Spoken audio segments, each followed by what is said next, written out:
From Fox 8 Sports, this is the Overtime Podcast.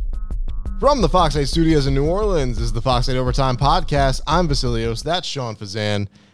Sean, we have some draft to recap, but before we get to that, remember to like, subscribe, rate, and review. Check us out on the Fox 8 website. Check us out on our brand new YouTube page, Fox 8 Overtime, and you can find us wherever you listen to and now watch your podcasts.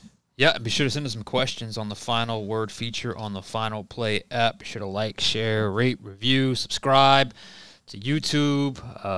Download those audio podcasts if that's your preference. So just keep them coming. We'll be, keeping going with this content that we like to roll out on a regular basis. So we had ourselves a weekend, quite an eventful weekend. An extended eventful weekend. Now here we are on a Tuesday talking Saints draft. And we did one podcast after the Thursday night pick into early Friday morning with the Saints first round selection. But today we are going to go and talk about the draft class in its totality, breaking down each pick, the goal, what could happen, where we see them fit, and how they fit into the rest of the roster, what's still left out there for the Saints, and just a few other things, including one nugget about a certain former Saints head coach. We'll get to that a little bit later. But let's get started with the Saints draft class. Are you ready? I am ready. All right, I'm going to read the names off. First-round pick, Clemson defensive tackle Brian Brzee. Second-round pick, Notre Dame defensive end Isaiah Foskey. Third-round pick, TCU running back Kendra Miller. Fourth-round pick, their first fourth-round pick, traded up to get Old Dominion, let's call him offensive lineman, Nick Saldiveri. Another fourth-round pick, they also traded up to get Fresno State quarterback Jake Haener. Fifth-round pick, Jordan Howden, the safety out of Minnesota. And then their final pick in another trade, in the sixth round, Wake Forest wide receiver A.T. Perry, not A.D. Berry for all you old Q93 fans out there. Some of y'all know what I just mentioned, but some of y'all won't. But anyway, let's get back to the story at hand. Okay, first things first, if you checked out my blog, I went through each one. I gave them a grade. It's the initial grade. It's not the final grade. The final grades don't come until 3 years down the road. I gave them, Vasilios, a solid B+. I felt like they addressed needs right off the bat. I felt like they stayed true to their prototype, stayed true to their beliefs and what they were going to do. So I wasn't necessarily surprised at any pick in this class, at any pick. And it was one of those classes where you kind of, the prospects that were coming out, where the Saints were picking, it was pretty clear which types of players they were going to go for. And, I was able to hit the 2 for 2 on the mock draft circuit with the first two picks with Brzee and Isaiah Foskey at 29 and 40, respectively. You don't believe us? Go and check the first mock draft video. Fasan 1.0 mock draft. All right, so let's start with Brian Brzee.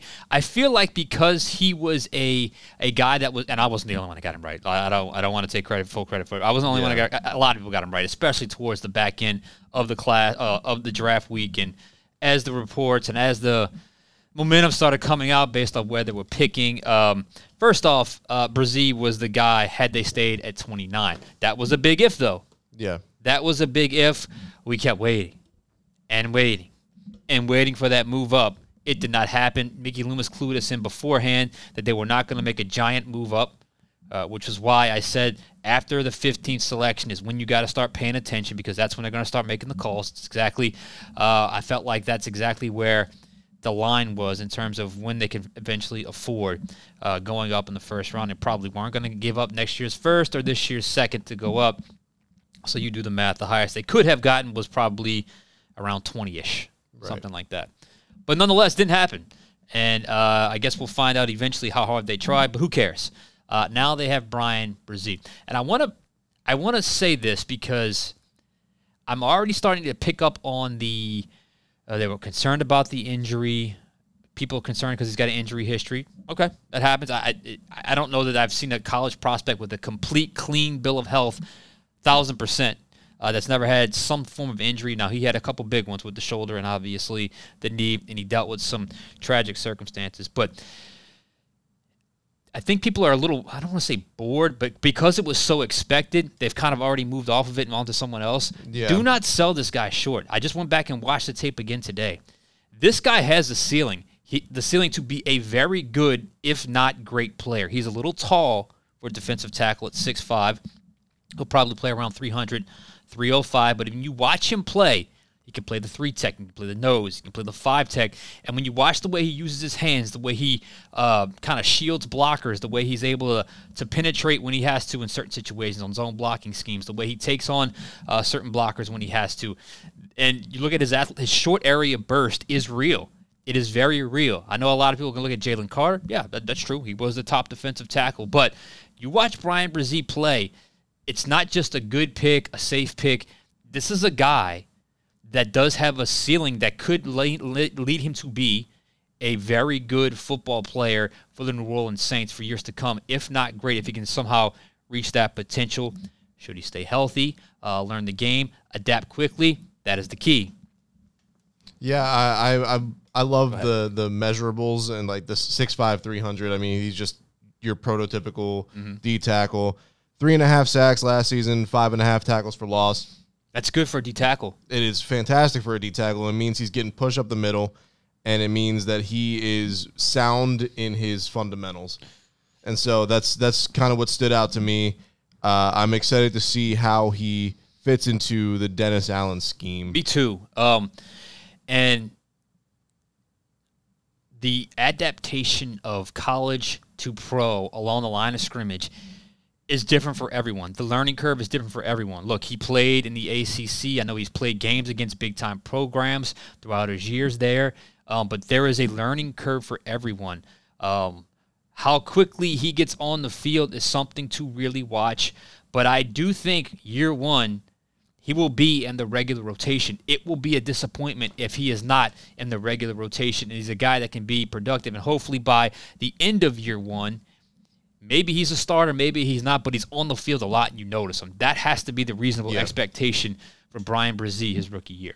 I agree, and I'm excited to just, like I said, I can't harp on it enough. I'm excited to see him in the system, and I think he's going to be I don't want to say a cornerstone, but I think he's going to be a guy that everybody can kind of look to make a play when needed eventually down the road. And look, I thought Dennis Allen brought it up, and it was a pretty good point. This position is the one position where, like, there are stats, but you can't always go by the stats because of the disruption, because of the playmaking ability. There are times where a D tackle disrupts a play completely, causes a running back to make a turn, and all of a sudden a linebacker shoots through and gets a tackle for loss, where it was the defensive tackle that made the play. He has that ability, the ability to penetrate, the ability to play the run. So I'm just telling you guys, do not sell this guy short. I think he can end up being the best player in this class.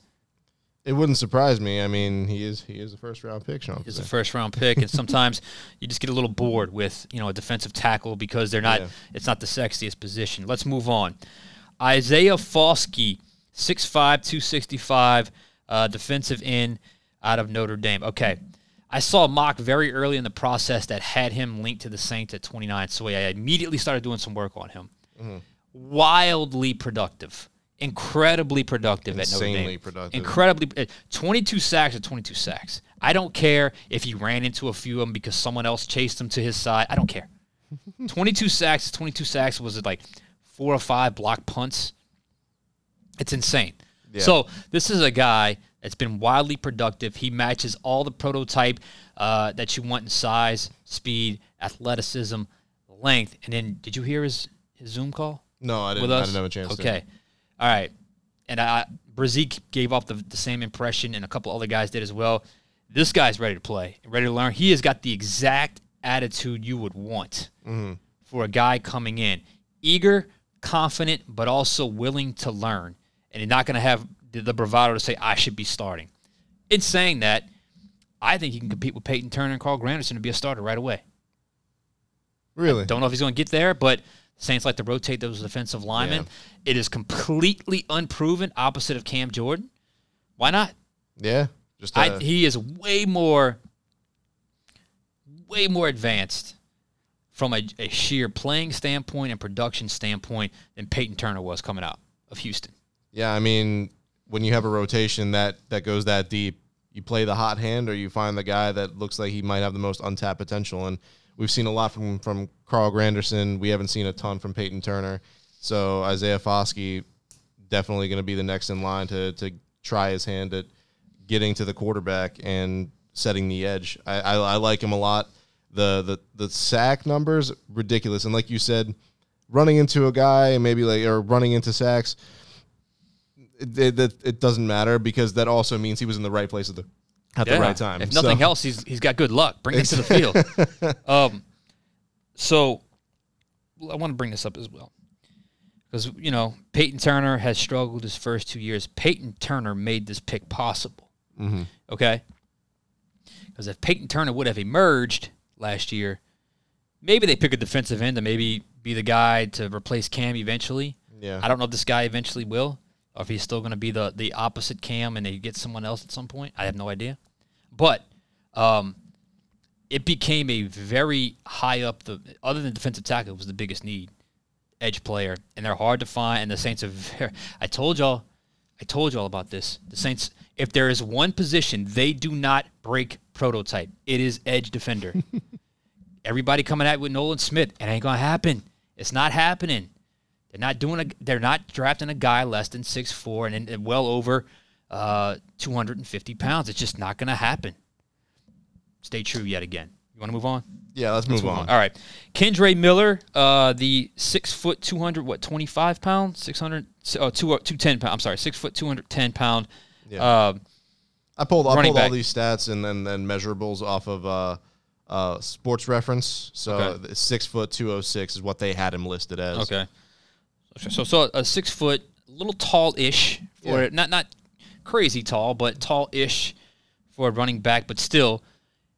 He's going to be looked at as a bigger back. Yeah. Wildly productive. Another one last year. I think we're starting to see a theme here. Mm-hmm. Another wildly productive player. Nearly 1,400 rushing yards. 17 touchdowns.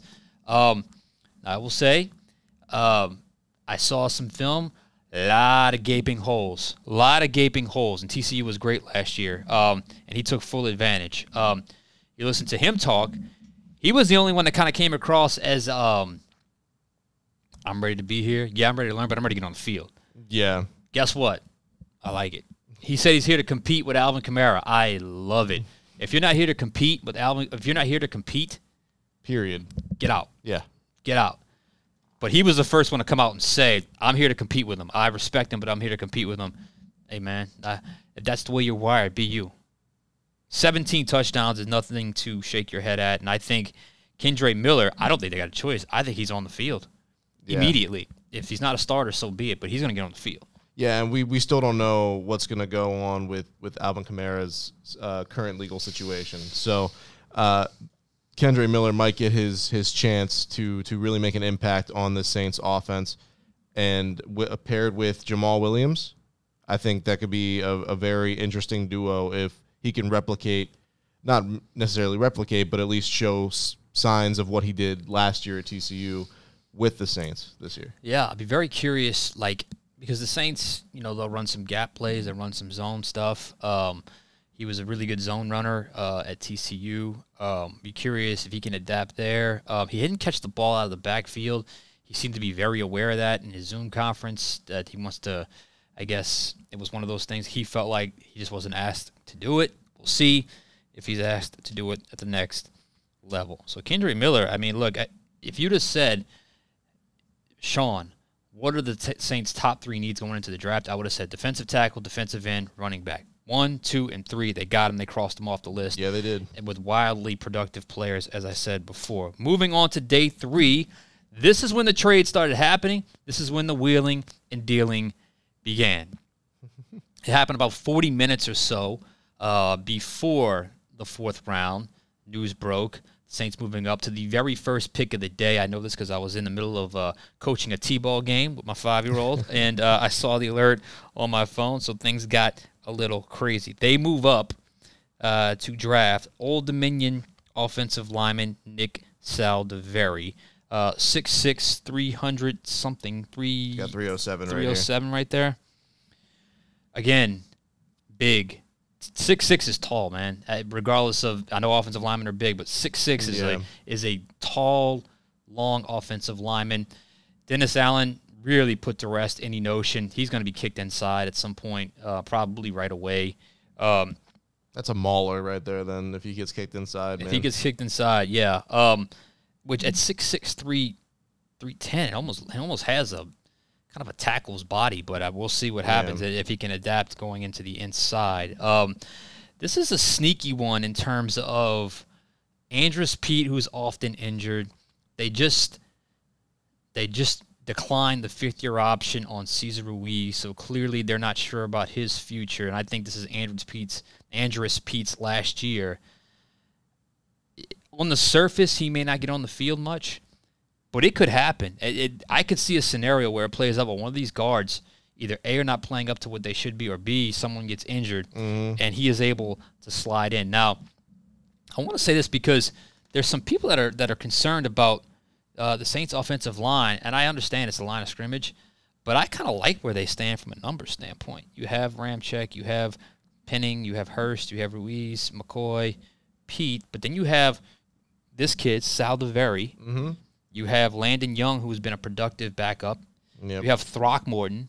You have Lewis Kidd, who made the team last year. I don't know if he makes it this year. You have, do I have another name here? Let's see. You have James Hurst is another one. Yep. I think I kind of like where they stand from a numbers standpoint along the offensive line. I agree, and that's the one. There are two positions in the NFL where getting depth every offseason is never a bad thing. The first one is cornerback. The second one is offensive line. And the Saints are absolutely stocking that offensive line room. They really are. And, again, and DA talked about it, and Jeff Duncan wrote about it. It's easy to notice. The identity has changed a little bit. It has been tweaked a little bit to form more of Dennis Allen, what he wants the identity of his team to be. Not quite as fast, explosive, much more big, tough, rugged, with a little bit of both in between. A little bit of, obviously still have some fast and explosive, but I think there's a legitimate investment and a little legitimate belief that we are going to build through the bigs, and that's how we're going to win. We're going to dominate the line of scrimmage, or at least give ourselves the best chance to dominate up front. If you look at the numbers at each spot, I think I wouldn't be shocked if they even invest a little bit more in a free agent defensive tackle or end going forward. So, I wouldn't be surprised either if maybe this season a little more emphasis on the running game. Maybe we see some more jumbo sets from them, just with the amount of just gigantic human beings they have in that room now. I agree. We'll see. And if they are able to win games through the run game, some of them, I think that's what DA wants. Yeah. I think that's exactly what he wants. All right, so let's move on.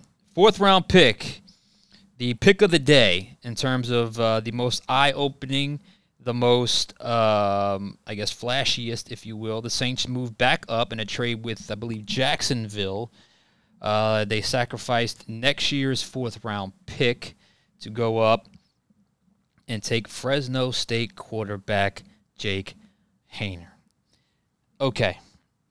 Productive. Incredibly productive. A lot of college football. Hint, hint. A little bit older, too. He's 24 years old, or will be 24 years old. Something like that, yeah. But we told you. And it makes sense. Yeah. Constantly invest in this position. They drafted Ian Book a couple of years ago. Obviously, he's now with, Philadelphia. But it makes sense to invest in this position. You know, the Brock Purdy factor is very real in the NFL right now. What he did with San Francisco has changed a lot of minds in terms of quarterback investment on day 3. I mean, you saw it. It exploded on day 3 today, 100%. On Saturday of the draft. Jake Haener, let's talk about him. It's a smart business decision. He's going to be on the roster. I don't know if he's going to bump Jameis Winston. I don't think he's going to bump Jameis Winston as that number 2 spot.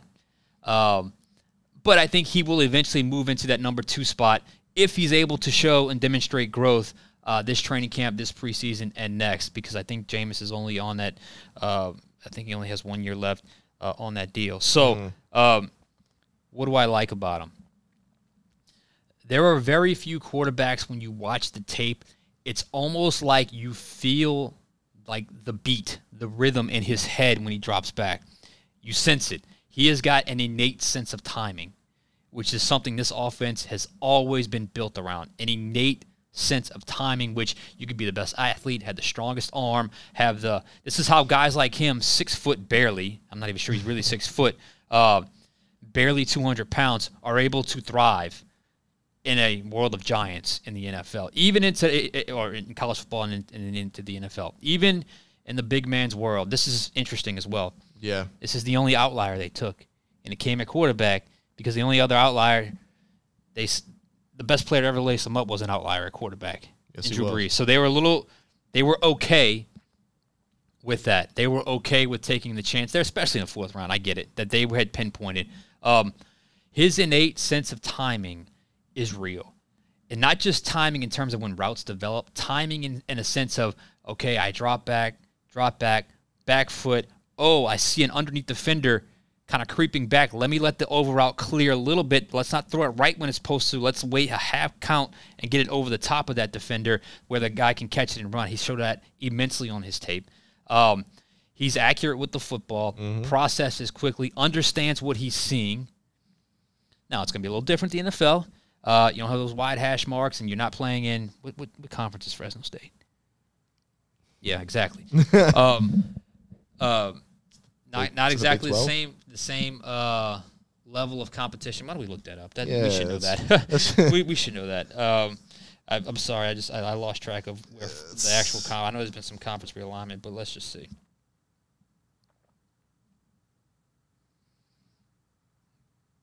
Fresno State Conference. Mountain West. Okay. Mountain West. Okay. Good conference. Thanks for waiting. Good conference. Sorry about that, guys and girls. Good conference, good field vision, good timing, great accuracy, great processing. Okay, so if he's so great, how did he last the 4th round? Well, I'll tell you why. He's small, but he's bigger than Bryce Young. He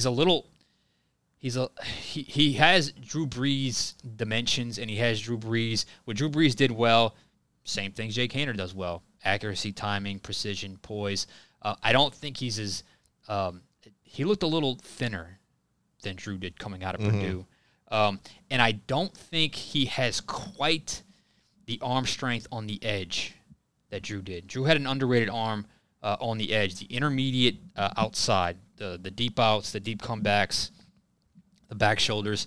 He can make those throws, but I don't think it's as – you wouldn't say this guy's got a cannon. You wouldn't say this guy's arm's weak, but it's probably somewhere in the middle. So that's why he's available in the 4th round. I thought it was interesting. I thought there was a pretty clear-cut consensus of the top 5 quarterbacks in this class, and he was number 6. Yeah. Now, that probably changes with each scouting report and each draft board, but he was the next one out of the top 5 to get picked. So I think that certainly says something about Jake Haener. And I think he's going to be a sponge. He said all the right things. Yeah. I think he's played. How many yards has he passed? Is it 2 full seasons as a starter? I know that. And in 2020 was an abbreviated year. Career passing yards over 9,000 and 68 passing touchdowns. Now he's not very good at scrambling. He had negative career rushing yards. Well, that's different. Well, because in college football, yeah. if you get sacked, it counts against your rushing Yeah. yards. It's stupid. But I watched him play. I watched a little bit of his. He can create. He's just never going to run. He's just not going to run for a lot of yards. Yeah, he's definitely a guy that can move around and everything like that. But you're not going to see him taking off and juking some guys out. So we'll see. I mean I think he's the least likely to get on the field, but I think he's probably going to get the most attention, or a high level of attention come training camp and come preseason. Yeah, Jake Haener. All right, let's move on.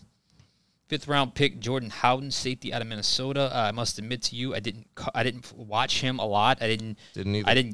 He didn't catch my radar. Not surprising they would target the safety position both for depth, but also a guy that can contribute on special teams, which is something that sounds like he's more than willing to do. He was a former walk-on at Minnesota that came in, earned a scholarship. So I don't mean to sell him short, but I think A, he's going to make the team, and B, I think special teams is that's his path. Definitely. I think, 4 career interceptions. He obviously didn't show out all that much in terms of forcing turnovers, but he he's what the Saints like in terms of versatility and special teams. He can play any position in the defensive backfield, and he can play special teams. So that's just bang for your buck in the 5th round there for the Saints. Yeah, and the Saints value that. They value that ability in the 5th round to give you some quality defensive reps, but also be a solid special teams guy. And there's a role for that in the NFL if you just embrace it. So hopefully he does that. Certainly sounded like he will. And then the last pick of the day, we were waiting, and sometimes the draft goes and goes and goes. By the time you get to round 6, you're at the facility, and you're just like, man, how many more picks do you have left? Because then it really, you know how it is. There's adrenaline, and then it kind of wears off by the 3rd day. Yeah. And then once you get into the back end of the 3rd day, so we were waiting for the 7th round pick for the Saints. By the way, one of their other 7th round picks was involved in one of the trade ups earlier on day 3. And lo and behold, the former head coach gets involved. The Saints traded Adam Trautman and a 7 to go up and get A.T. Perry in the 6th round. A.T. Perry, the wide receiver out of Wake Forest. Now, I must tell you, this is the guy, at least in the Saints class, with where they got him versus where he was graded, might be the steal. Yeah. Might be the steal. I didn't see his 40 time, but he's 6'5", barely 200 pounds. Well, there's some discrepancy in his height because the one I saw was 6'3.5". Okay. You know how it is. Those college websites, they're going to fudge it a little bit. But another bigger body player at the position. 6'3.5", call it 6'4", 200 pounds. Probably got to get a little bit heavier to last at the next level. That's the 2nd year in a row they've drafted, as the pin goes flying, a somewhat a leaner receiver, I guess, if you will. But that is a 6'5" defensive tackle, a 6'5" defensive end, a 6'6" safety. A 6'6", not a 6'6" safety. A 6'6" offensive lineman, a 6-foot running back, and a 6'3.5" wide receiver, and then the one outlier being the 6-foot quarterback. Okay, I watched his tape, at least as much as I could, to catch up, because a lot of people were on him. Yeah, I haven't seen any of his tape yet. I'm definitely going to do some research later on. There's one thing that jumps off the tape. Red zone. Now, he had Sam Hartman throwing him the ball, who is a good quarterback, but in the red zone, Hartman was looking for Perry. Red zone. So that is something to really watch, and if you have that in your toolbox, your innate ability to get open in the red zone, guess what? You get on the field. Not just getting on the field, you're getting on the field in big-time situations. And I look at the Saints wide receiver room. Olave, Thomas, Shaheed, Smith, like Kirk Merritt, Keith Kirkwood. Perry has a chance to get on the field as a rookie, getting significant, meaningful snaps. A couple things I did not see. And again, it was 2 highlight tapes that I watched, so take that with a grain of salt. I didn't see a whole lot of him for a big guy lined up in the slot. I saw him more on the outside. In fact, a lot of times they'd run a 3-by-1 formation, and he'd be the solo guy on one side. Yeah. And I didn't necessarily see a lot of underneath, catch the ball in traffic type stuff. A lot of his routes came kind of, he'd run a seam, he'd run kind of on the edge, on the outside, running some back shoulder fades, some 9 routes. So a lot of his routes were in the intermediate to deeper level. I didn't see as much contested catch underneath and in that first level, 0 to 10. Look, maybe he won't be asked to do that, but with the way the NFL field kind of tightens and the windows tighten, he's going to be thrust into those types of situations. I just haven't seen it on his tape. Now, that could have happened, but I'm sure that's going to be something he's going to have to transition to. But you talk about value. He might be the value of this draft in terms of where he was picked and where he was graded going into the class. Yeah, I like him a lot. I mean, I need to go back and watch his tape, but I mean, another guy who was productive with 28 career touchdowns, and I just think that you're absolutely right. The value there is just off the charts, and you're kind of seeing a trend with this draft here. It's productivity and value. Productivity, high character, size. I think those are all themes. My overall grade, I gave it a B+. I gave it a B+. I think these are very good football players. I think this is a very good glue class. You talk about what's glue? Like guys that are going to show up, be professional, and hit their mark with consistency every single day. We'll see where the ceiling ends up being for a lot of these guys, but that's a glue guy. Those are guys you want in your locker room. I gave it a B+ because I still think there are a few holes, but and I don't know. I can't for sure label a true star out of this class yet. There are a couple of drafts that come out of, oh, that guy's going to be an elite player. I don't know who that player is going to be. Like I said before, don't sell Brzee short. And there could be another guy on day 3, day 2, or day 3 that emerges. But I think B+ is pretty fair with what they got, what they still need, and what these players could provide them on the football field, not just next year, but in years coming. Yeah, no, I'm probably right there with you in that B to B+ area. I think that they addressed their needs. They didn't overshoot.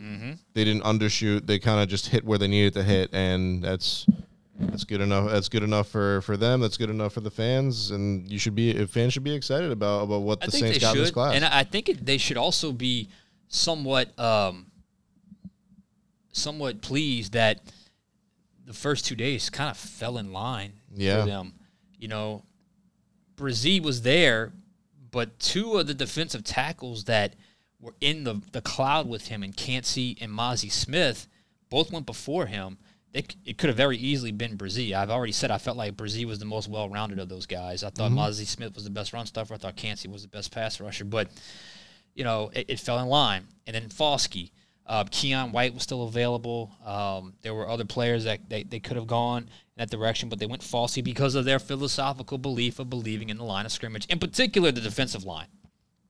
And in particular the defensive line. Now, in saying that, they got to hit on a few of these guys. Definitely. Because they've hit in other positions, but they have not always hit when it comes to the defensive line. Yeah, we're excited now, but we got to see what happens when these guys hit the field, John. Yeah, absolutely. Let's get into a couple more things. I know this is a little bit longer podcast, but there's quite a bit happening here. Look, there are some concerns and there are some needs on this roster. They went into the draft. I would have put tight end as the 4th or 5th need. It was a legitimate need. Yeah. A legitimate need. They lost one in the draft and didn't draft one. So it's even a bigger need now. All you really had that's with any proven ability is Jawan Johnson.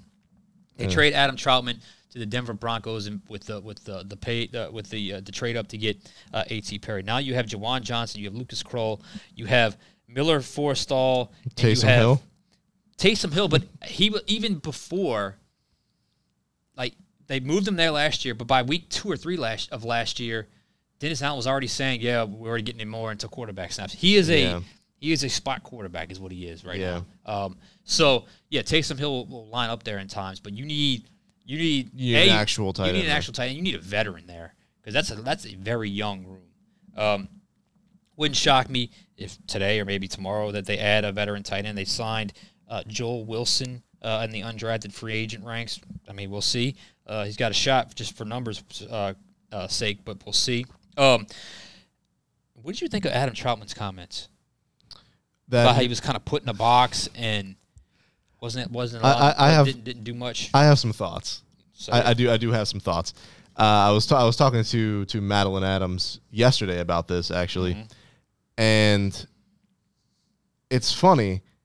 He only had like 60 more yards under that last year with Sean Payton that he did last year. So now that he's going to the Broncos with his former head coach Sean Payton,